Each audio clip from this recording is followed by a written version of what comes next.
This is Suchitra Vijayan, and you're joining us for an important conversation about 28-year-old activist who was arrested along with Kerala journalist Siddique Kappan while they were en route at Hathras in October 2020. Atikur Rahman is a student activist, and since his arrest, his medical condition has deteriorated, and right now his family is worried that without the right medical treatment, he might not be able to make it out of the prison. So, joining us today to have a conversation not only about Atik and what is happening to him, but larger questions of what does it mean to document state violence in India, but also think questions of custodial violence in India are Manisha Sethi. We have Sajid, MS Sajid, and journalist Shaheen Abdullah. Manisha Sethi is a sociologist by training. Her research interests include gender and politics and religion, law and counterterrorism. She's also the author of the brilliant book Kafka Land, Law, Prejudice and Counterterrorism in India and Escaping the World, Women Renounces Among Jains. We have MS Sajid, who's the president of Campus Front of India. He's a research scholar from JNU and he's also a student activist. We have Shaheen Abdullah, who's a journalist who works for Maktub Media, but has also written for Washington Post, The Quint, Daily Beast, and Al Jazeera. Sajid, I want to start with you. Can you tell us, give us a brief background in terms of what's happening to Atikur Rahman, why he's in prison, and what has happened since? Thank you. Good evening to all. When we talk about Atikur Rahman, he was arrested in 2020 October while he was going to Hathras to meet the family of a Dalit girl. She was brutally raped and murdered by the dominant caste in Uttar Pradesh. Atik is a student. He was very active in social activities, and in his village itself, villagers always say that he was very engaged with educational activities, promotion of education, kind of things, and was for students and other aspirants who are supposed to go for higher studies and all. And at the same time, he was an activist in different levels. I mean, when the CA was imposed in the country, introduced to the country, Atik was confront against the anti-CA and he was joined the anti-CA movement in Delhi and village also. Later, in different times, I mean, when the mob lynching was happened with the Muslim men, he visited the families of that victims and when the Gorakhpur hospital tragedy happened in 2017. He also visited there and met with the families of that victims. So it is unusual and it's very quite natural that Atif is going to Hathras and meet the family of that Dalit girl. There's nothing unusual in that. But unfortunately, in that day, October 5, he, along with others, especially the journalists, the Malayali journalist, Siddique Kappan, with them in the same cab, who were arrested in midday. And there were many discussions going on about the arrest, how they were arrested at that time, because some of the stories even here that there was a conspiracy behind their arrest. One thing is somebody has who was working with Siddique Kappan in Delhi and in different media. They have cheated in kind of news is going around. So after the arrest, different persons, including from the organization, like the former National President of Campus Fund of India, Atikur Rahman. So he also tried to contact police officers in Hathras. So they were telling that they will be released soon because there is nothing unusual. They haven't found nothing, so he will be released soon. So that was the message we have received at that night.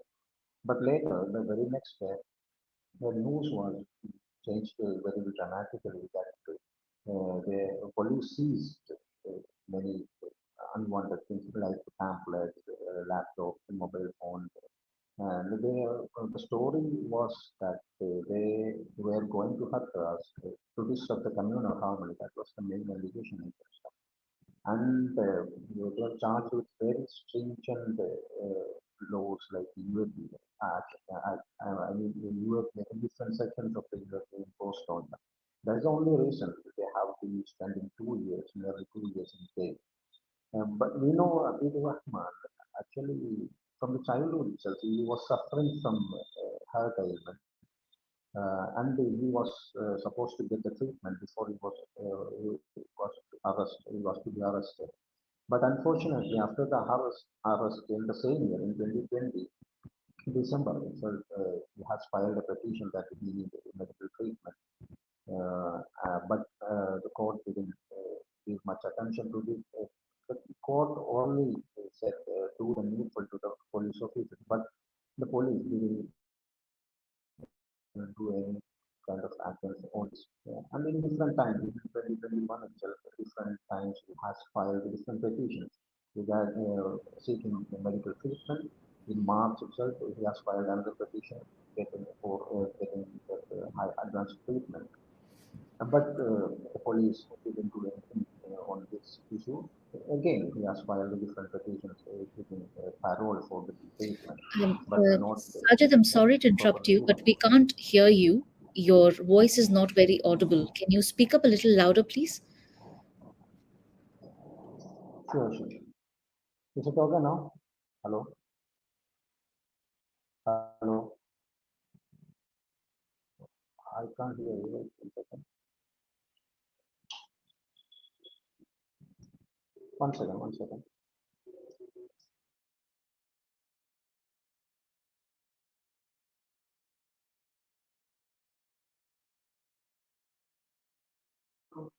Hello? Hello, Hello? can you hear us? Sajid, can you Can you hear hear me us? now? It's a little, it's not clear. You still Yeah, need yeah, to, I can hear you. yeah, please continue. Sure. I'll remove. One second, one second. While Sajid is fixing his audio, I would go to. I just want to have a question for Shaheen. Shaheen, you've documented what's happened in Hathras, but also you've documented the case with Atikur. Can you tell us on what basis he was picked up, especially the ways and placing this within the larger ways in which Muslim activists and journalists are being targeted in India? Um, to set it clear, I didn't report from Hathras, but the thing is that the case was really striking for us on many grounds. First, it was Siddique Kappan, who was a journalist who was arrested. And Masood was a friend. He's somebody who I knew for a long time. He is in Jamia Millia. He's a student of Jamia Millia, so I knew Atikur Rahman and Masood also from behind. Alam is the cab driver who was like, coincidentally, unfortunately, he was on the ride with them. He was just ferrying them. So one thing that is striking about this case is that on on 6th only people came to know about people having picked up and all these things. On 6th we were at Siddique Kappan's house and we were trying to gather information what has really happened. And until then there was just a rumor of it may be a UAPA case, and but still there was an ambiguity of like what are the charges, like what did they do. And even now also the police or any investigating officer could answer that question. What did they do? What were they what was the intention? It's an ambiguous thing. They were doing some anti-India project, and they were trying to incite violence. I mean, there should be some particulars to be said. And one of the funny thing about the charge sheet is that it says that in one of the witness that has been quoted in the charge sheet, it says that they have seen Siddique Kappan and other members of the team, distributing money, which is absurd because they didn't reach the place. They were stopped at Mathura checkpost. The thing is that who tipped off and on what base? What was the tip off? Madhya police is saying that there was a tip off from some person saying that people are coming to Hathras to invoke the people and incite violence. But what is the tip of say, like why was these people picked up? And one of the other things that has happened with Muslim activists is that because such a thing has happened to Atikur Rahman and Masood, it also says that all this in the Muslim activists are under surveillance, because the movement was not, announced in a way that people could gather this information. It was a sudden, spontaneous trip. Kappan was looking for somebody to accompany him to Hathras. We always do that. We always try to find some people, because it's a very underpaid job also. So we try to gather around people so that we can share, we can pool our resources together. So we always do that, and it has been said many times in Siddique Kappan's case also. So we tried that. We were trying to. They were going together. It was spontaneously planned, because his planning was also, he was asking in a lot of WhatsApp groups also, is somebody going? Can I accompany you people? Because other TV journalists were going. So he was asking everybody if he can be a part of the team. So he found Masood, and he found Atikur Rahman going. Atikur Rahman is an activist who was supposed to go there, who was supposed to show that sympathies to the family, because such a grave injustice has happened. And Masood was, I think, from what I understand, is that Masood was not supposed to be part of the team, but Siddique Kappan, who knew Masood from beforehand when he was covering CAA, so he insisted, okay, Masood, you also come with us. And the three team was going to Hathras. And Alam is somebody who was just a taxi driver who has spent almost 2 years in jail for nothing. And when you read the bail notice from the High Court, you actually say, what was the judiciary doing for the last 2 years? You literally will ask, you literally raise that question: what was the judiciary doing? Because it says that there's no fund, there's no fund transfer, there's no financial, that capability to incite a violence with that person. There's no zero evidence against this cab driver. There is no evidence against Siddique Kappan. Then you have picked up two other people. If all the charge sheet and all your story is falling apart, how can two people be left to languish in jail if the whole investigation is in question?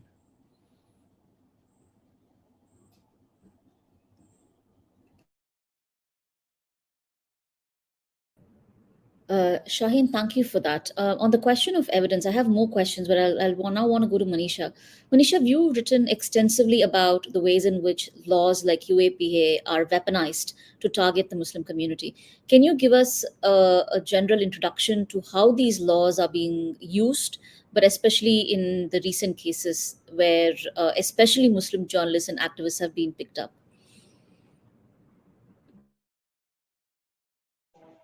Yeah. Am I audible, Suchitra? Yeah, okay. So in many ways, this whole Hathras case, the UAPA case, and also the PMLA case, remember that there's not just the UAPA case, but also a money laundering case, of terror financing against all of these, including Rauf Sharif and others. So in many ways, this is a very classical illustration of how UAPA works.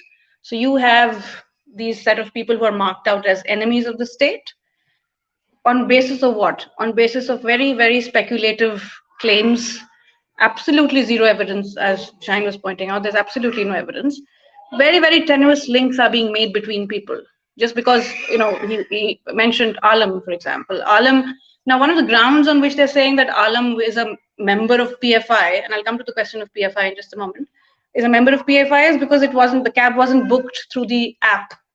Right, so he was, they called him up and he came for the ride. So that becomes the basis for saying that, oh, he's a PFI member as well. Right now, also interestingly, they go on and on about in the charge sheet in both the UAPA case as well as the PMLA case, as well as in all the affidavits that have been filed in the court about how Kappan, of course, Atikur Rahman. Sorry, there's a very background. A lot of background noise in the house.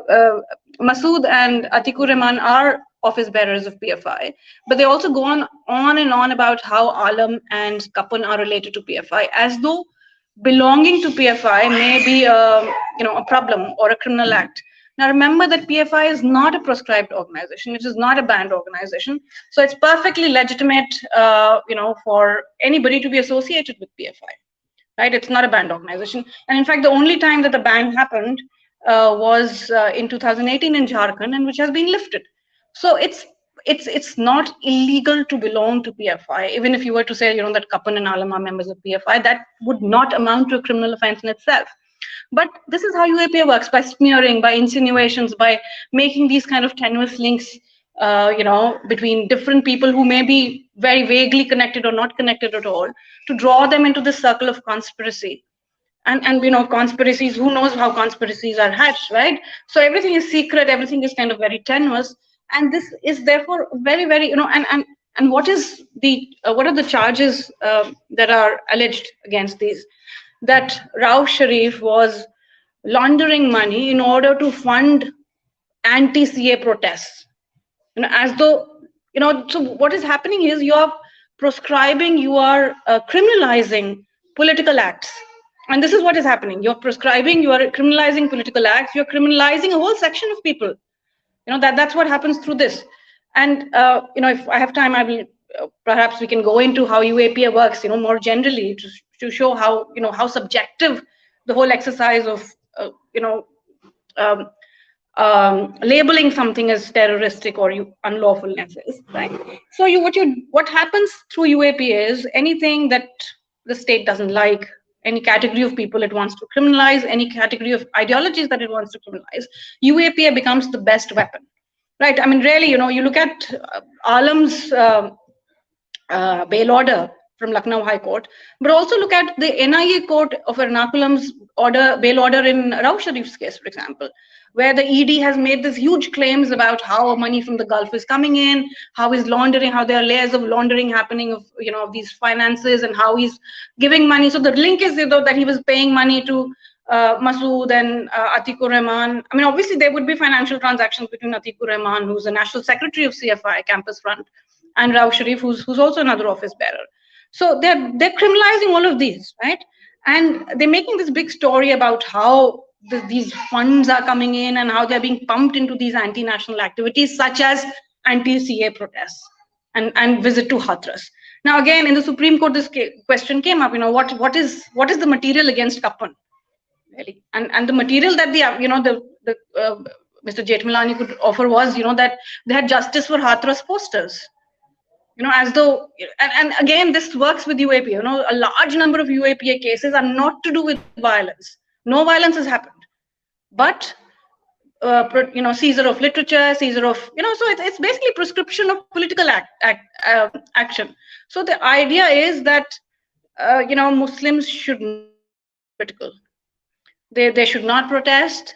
They should be quiet. They should be silent spectators to their own persecution. That is the idea, that they cannot, to their own persecution, but they can also not offer solidarity to other groups, right? That is the whole idea in the Hathras case. That's what it represents, really.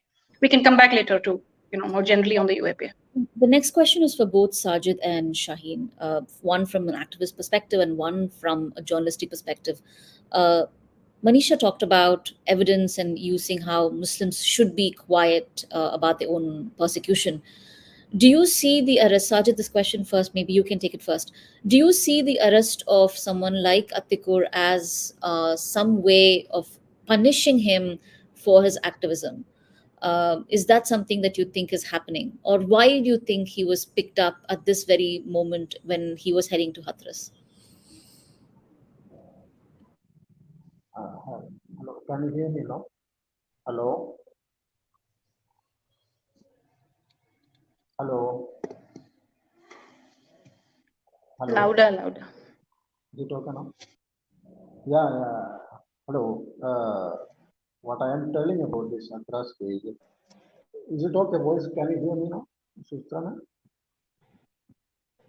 Okay. So it's not only targeting Atikur, but what I'm saying is whoever dissenting against the anti-people policies of the government has been targeted in our country. Those who protested against the government CA in Delhi all have been jailed after the Delhi riots happened. and the people who were criticizing the government, example, the BK16 case, the Mathura case and all, uh, who were speaking about the government, but they are also, after planting evidence against them, they have been in prison for many years, 4 years and more than that. So it's not against only Atikur Rahman, who is protecting, who is come forward protecting the democratic setup of the country, or who is against the government anti-people policies, or who is against the BJP's RSS suppression has been targeted very well. So Atiku will be a target in that sense, what I'm saying, but because he is a student leader and he was continuously coming forward against such kind of government's activities, and he is addressing media and exposing the government's these policies and all. So it's quite natural. A student activist or any activist like Atikur Rahman will be targeted in our country because the present situation in our country, the situation in our country that who is coming against the fascist agenda, against their,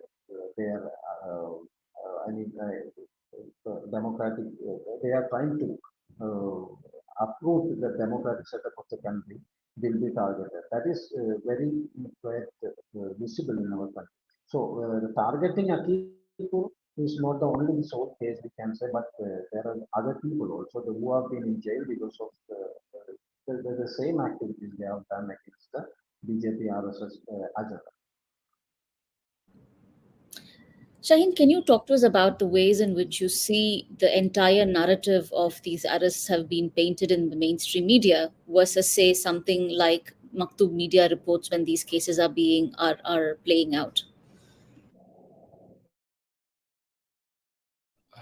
Uh, there are a few examples. I want to start with, when the charge sheet, people are saying things about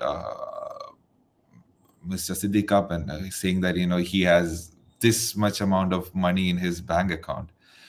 It was a simple fact check to do. Like, you could have asked the family or somebody to give a bank statement. You don't have to go public with it, but, you just have to see it.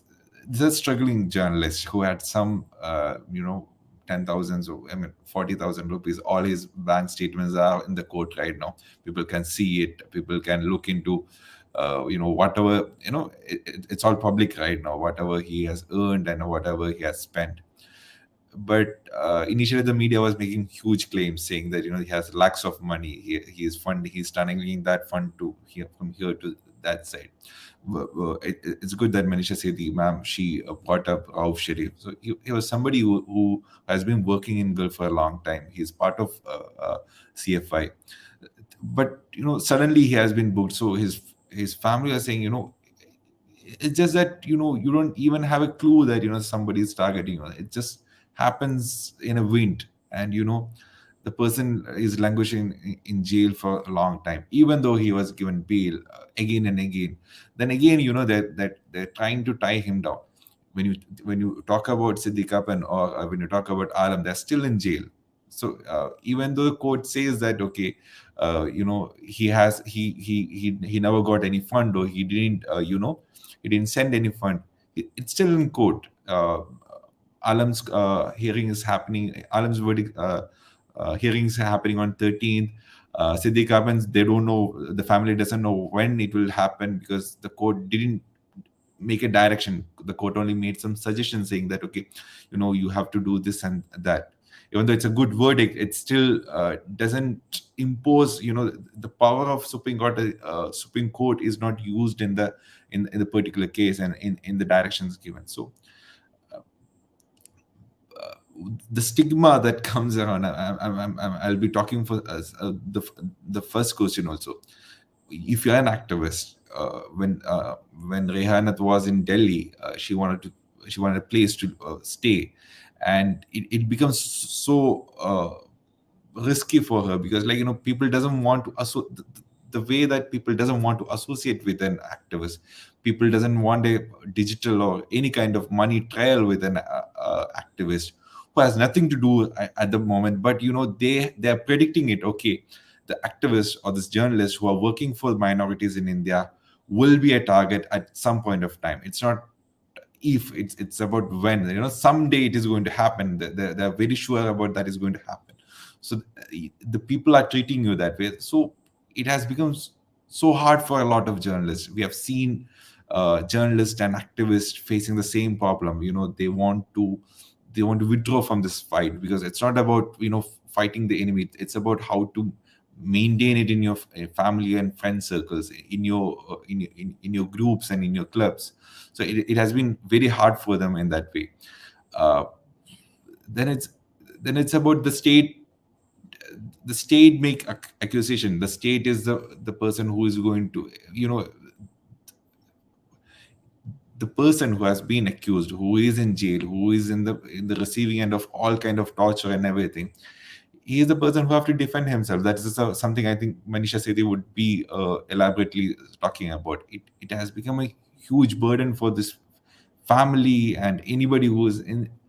I don't know how Siddique Kappan is going to rebuild his life, because whatsoever he'll have media attention or anything, but how is he going back to his job? Because he has a lot of attention. Even if I speak in this program, I can't go back and send my resume to a lot of organizations. They're going to say, no. You are voicing for the people. We are voicing for your story. You shouldn't do that. So it has become very difficult for anybody who is in the social circles, who are fighting or just speaking up, just tweeting about it. It has become very difficult for every individual who is working in this, working for minorities or working with minorities. Manisha, I want to ask you about, you've written about this extensively. How does the law play out? You talked about there being no evidence, there being manufacturing of connections, but how does the law play out, as you say, on paper as versus the reality? And how do you see this affecting these cases? Yeah. So the current anti-terror law is the Unlawful Activities Prevention Act. So just to jog back a little bit and talk about its history. So it was enacted in 1967, and principally to allow or enable governments to proscribe organizations which were deemed to be unlawful. So the threshold always was that if the government felt that some organization was indulging in secessionist activity or engaging in acts which fell under 153A and B, then it could proscribe that organization. So it was always from the start the subjective sort of feeling of the government of the day that would decide, okay, this organization falls afoul of these clauses and so on. So it's always had this subjective bias, right? And the way in which unlawful act is itself defined is very, very, problematic. It's so wide, it's so all-encompassing. Almost anything can be consigned into this dustbin of unlawfulness. So, and the unlawful act itself, so violence is never a key ingredient of unlawfulness. It could be disclaiming, questioning the sovereignty of the government, so, and intentions, right? So it's a very, very slippery slope as to how you define unlawfulness. Again, unlawfulness or unlawful act could be a visible representation, it could be a sign, it could be poetry, a poem, an art, work of art. Anything can fall into this category of unlawfulness. So it gives the government a great degree of leverage to proscribe, to criminalize political views and political opinions, right? So that's the first thing. But also alongside what has happened is we had these two different anti-terror laws. You had the TADA and then you had the POTA. Now both had the similar kinds of problems, including that the definition of terrorism was very, very vague. It was very imprecise, and it was defined principally through its intent. So intent to strike terror. That's the intention. Otherwise, the acts were the same. You could be arson, it could be murder, it could be bombing and so on, right? So all of these crimes are already covered under ordinary criminal law, under different sections of IPC, explosive acts, and so on, right? So now, what distinguished a terrorist act from other kinds of ordinary criminal violence was that the intent to strike terror. So intention was the key, and intention is such a subjective, so it always gives this leverage to the government to define certain kinds of violence as terrorist violence and other kinds of violence as sort of normal or even benign violence, and sometimes even to invisibilize violence. All right. So this subjectiveness has always been at the heart of anti-terror laws. And in fact, we tend to think of criminal law as something which is universal, which is uniform, as opposed to personal law, which is, marked by particularities of communities and so on, right? So difference is not the hallmark of criminal law. That's what we tend to think. But if you actually look at anti-terror law, it's very, very culturologically coded. Even though the letter of the law may not say, that it's against this and this community, but the way, this subjective basis of defining terror, defining terrorism, defining terrorist violence, of having these hierarchies of violence and, acts.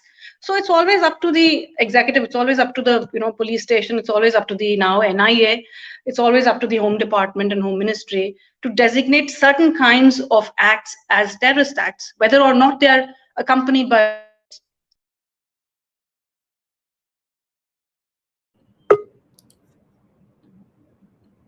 just kind of invisibilize them.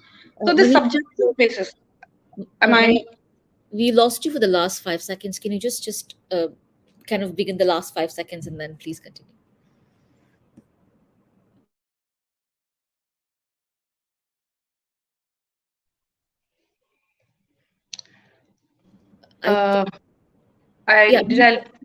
Did you lose me?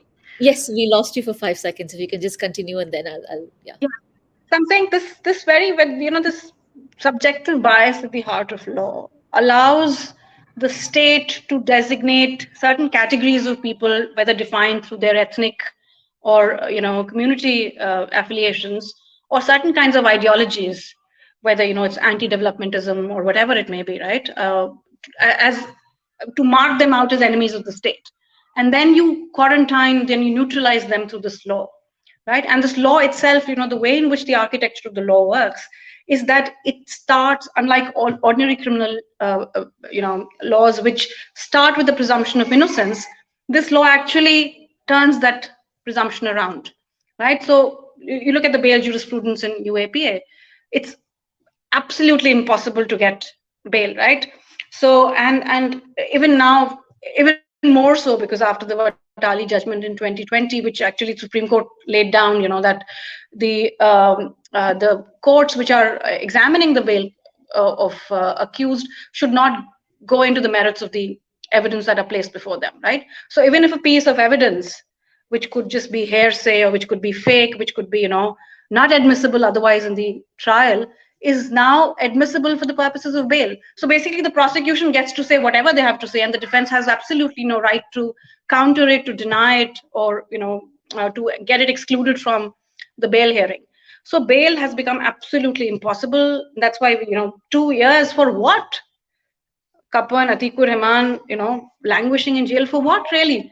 For this 20,000 rupees, for 5,000 rupees, Atikur Rahman, 5,000 transfer they're showing from Rauf Sharif's account into Atikur Rahman's account. So that's the kind of evidence that is being allowed into into the case, and denial of bail. And there will be very few courts which will actually go beyond this brief, right? Because the way in which Vatali judgment has curbed the interpretive powers of the judiciary. But also, that's one thing, curbing, but I think many courts or many judges, in fact, self-censor also, that there is this deference to the executive that let's not step beyond this point and let's not ask too many questions.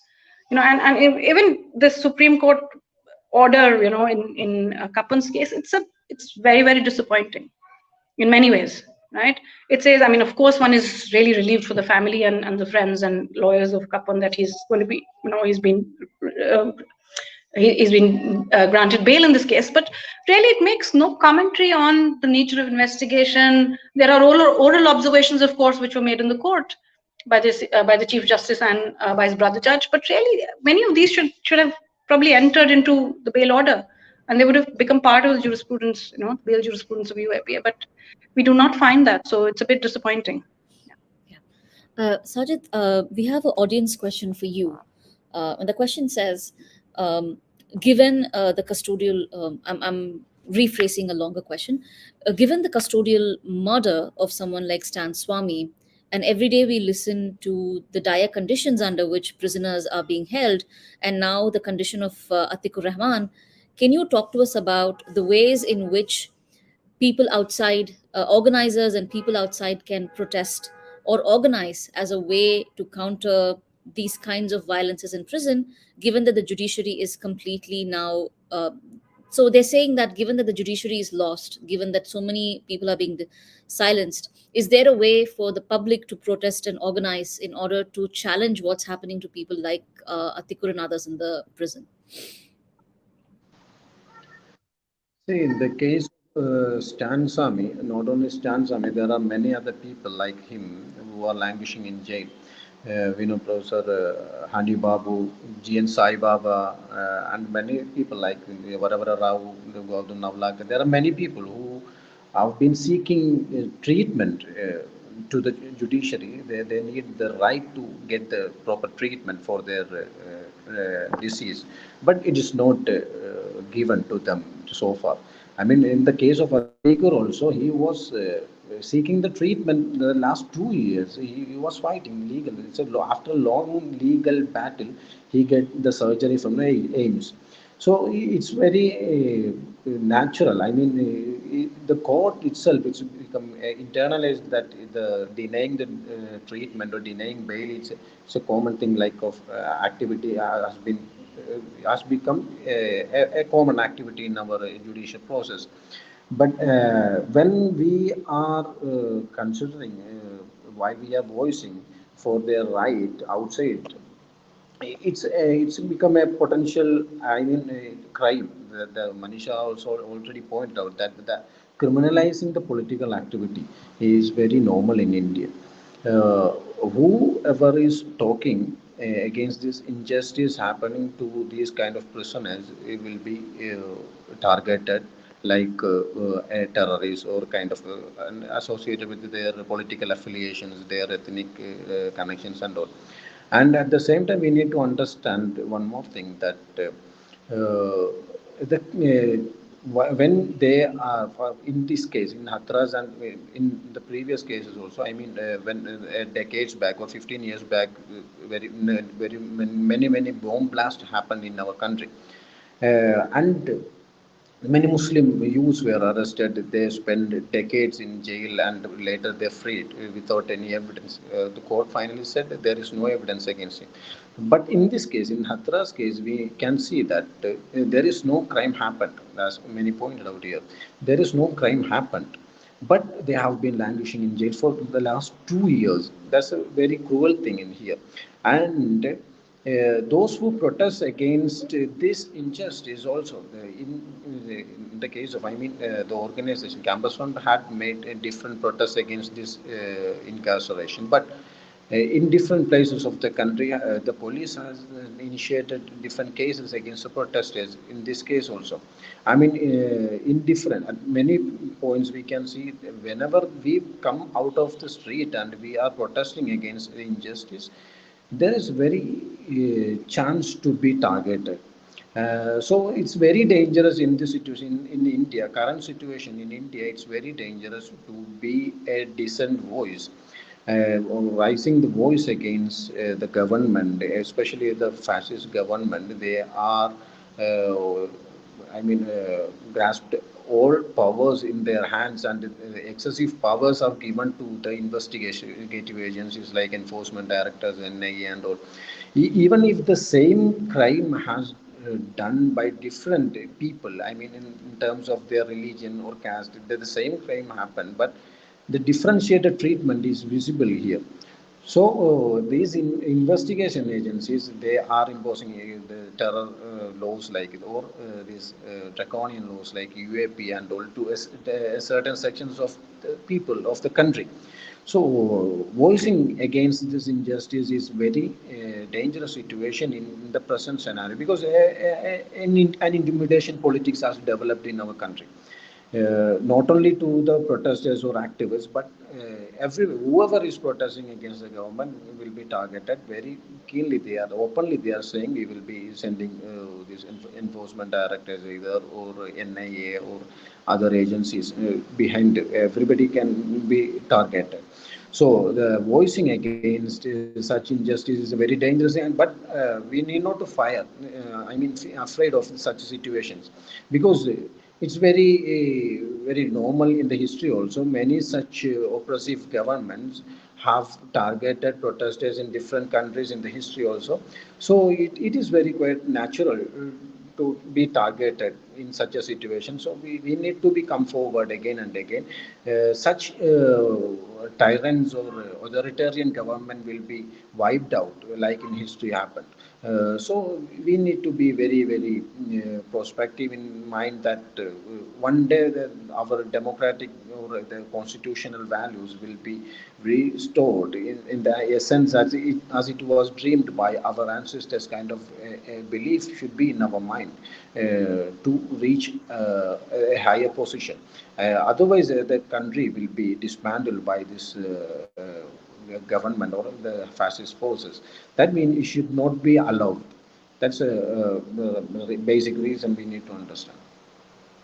I have a question for Manisha and then Shaheen, and then we will wrap up this conversation. Manisha, is what the way in which political prisoners are treated, especially denial of medical treatment, especially even I think the petition for Atikur Rahman's case was listed on the 9th. There's still no date in terms of the hearing. Is the treatment and denial of medical bail itself a form of torture? Is that an argument that one could make? It is absolutely. It's absolutely. It's in fact more than torture. It's almost like an attempt to murder, really. If you look at it, and that's what happened in Stan Swami's case. I mean, he ultimately died, right? So, I mean, despite the fact that there's so much jurisprudence around, prisoners' rights on almost every aspect, as whether it's privacy, whether it's dignity, whether it's against degrading punishments, or against solitary confinement and so on. Let's be clear about one thing, that prisons are generally hellholes. They're not kind to anybody who passes through them. It's a place of extreme perversity in many ways, right? But at the same time, what we find with political prisoners, and I would use the term political prisoners in a very wide sense, more than just in the traditional sense that we use, people who are activists and so on. I think even somebody like Alam, who's a taxi driver but who's been arraigned in a case simply because of his identity, for me, I mean, he's a political prisoner as well, right? So people who've been falsely incarcerated, maliciously prosecuted, and so on, we find that especially when it comes to questions of national security, and those who've been designated as these, anti-nationals and under charges of terrorism and so on, we find that their treatment is much worse. And even, for example, Gautam Navlakha's filing petitions to get a mosquito net in the jail where dengue and malaria are rife. So I mean, it's this sheer perversity and pettiness of jail officials when it comes to dealing with this set of prisoners is simply mind-boggling, really. One doesn't really have, I don't know how to really describe it. Certainly it's a form of torture, but it's much worse than even torture in many ways, I suppose. Yeah. Shaheen, I have a follow-up question from what Manisha said about the custodial murder and death. What ways can journalists help in terms of just framing the story? One, I've never seen the use of word torture when talking about what's happening to this. Can you talk to us about ways in which journalists themselves can frame these narratives that put these men and women who are in the center of this this kind of targeted harassment, and how can these stories be told better? Yeah, it's about the narrative itself, because we still use the word medical negligence, or the word negligence. It's not negligence. They're taking a measured risk over here. I mean, they know that this particular, if whatsoever happened to this particular person, one thing is that it will send a message to a particular community, because the mainstream media is not going to cover it the way they want. They want. The government knows how each media house is going to cover it. So if Atikur Rahman is at the risking his life, and he's at a very risky position, the government knows that it is only going to affect a particular group of people, and they're going to be frightened. They're going to be anxious about his health. At the same time, the mainstream doesn't give a damn about what is happening. So this is a kind of measured risk also. They know that Pantu, the tribal person who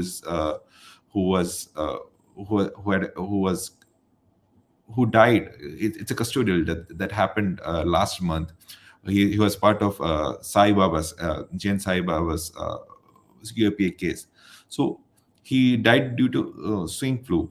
He has been complaining, he has, his health was deteriorating, but there was no, even in the media, even when we were, because we have a lot of things at stake for us, there's a lot of tabs open for us, but still we complain about ourselves. We are guilty of not covering these stories because government is taking measured risk over here. They know that Stan Swami,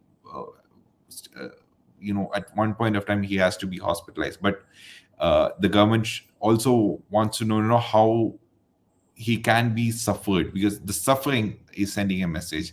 The suffering of Stan Swami, the suffering of Navlaka, the suffering of Hani Babu, the suffering of Ashraf Sahri, who also died. Just weeks before Stan Swami died, there was Ashraf Sahri. He's also a separatist activist.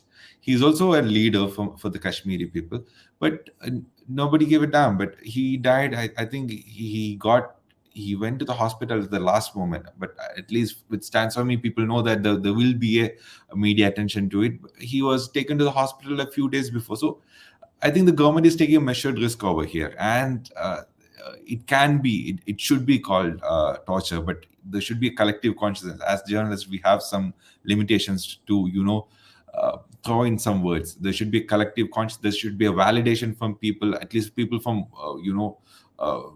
from a common circles, to say that, okay, this is what we are going to call these kind of heinous acts.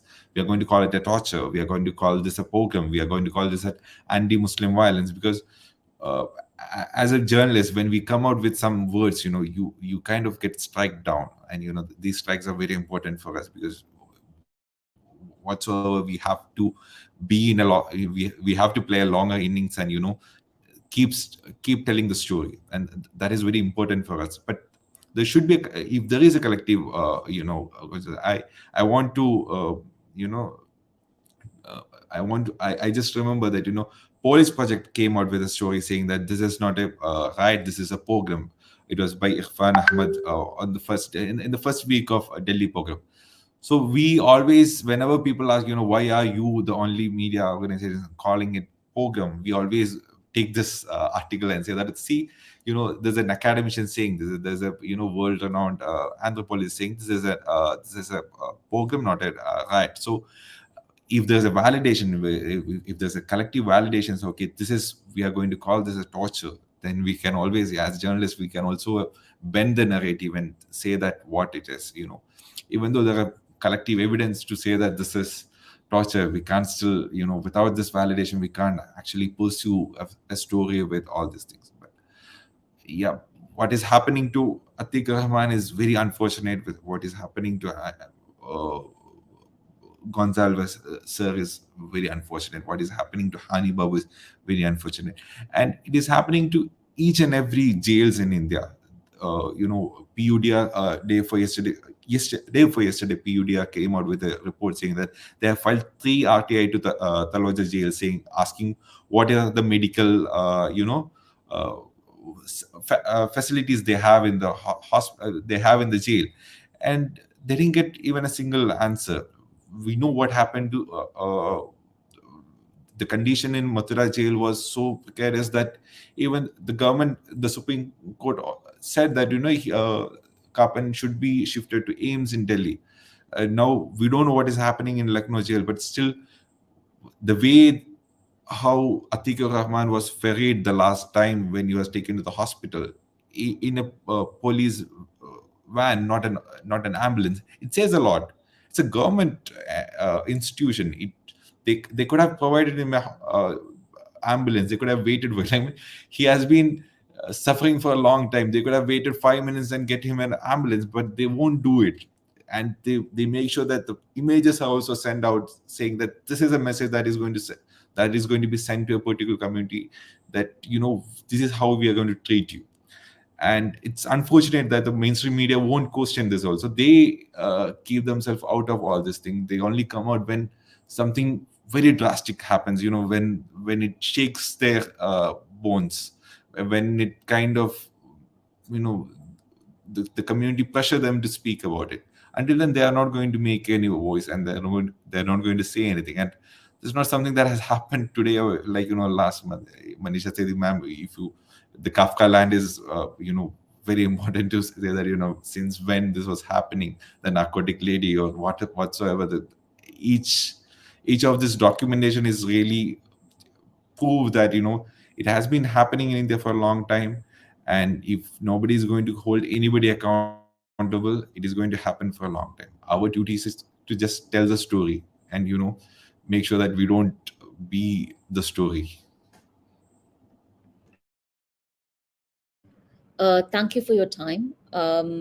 Police Project actually took a long break from doing these conversations because at some point in time we felt that there was so much noise and we shouldn't contribute to the noise.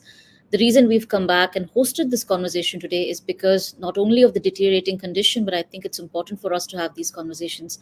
For those of you who joined us, thank you so much.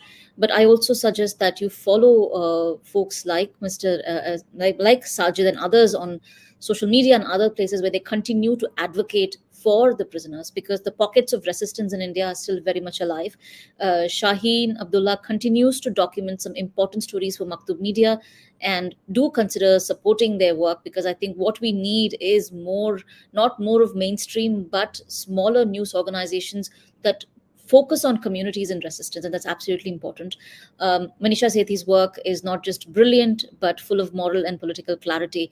Kafka Land, when I read it many years ago, still remains one of the most important works that documents what happens when law is taken to its worst extremes, and not to render justice, but actually render injustice. Thank you again for joining us today. And again, Sajid, Shaheen, and Manisha, thank you so much for your time. I hope you will continue your work, and I hope you will continue to speak up. And thanks for being those pockets of resistance for us. Thank you so much.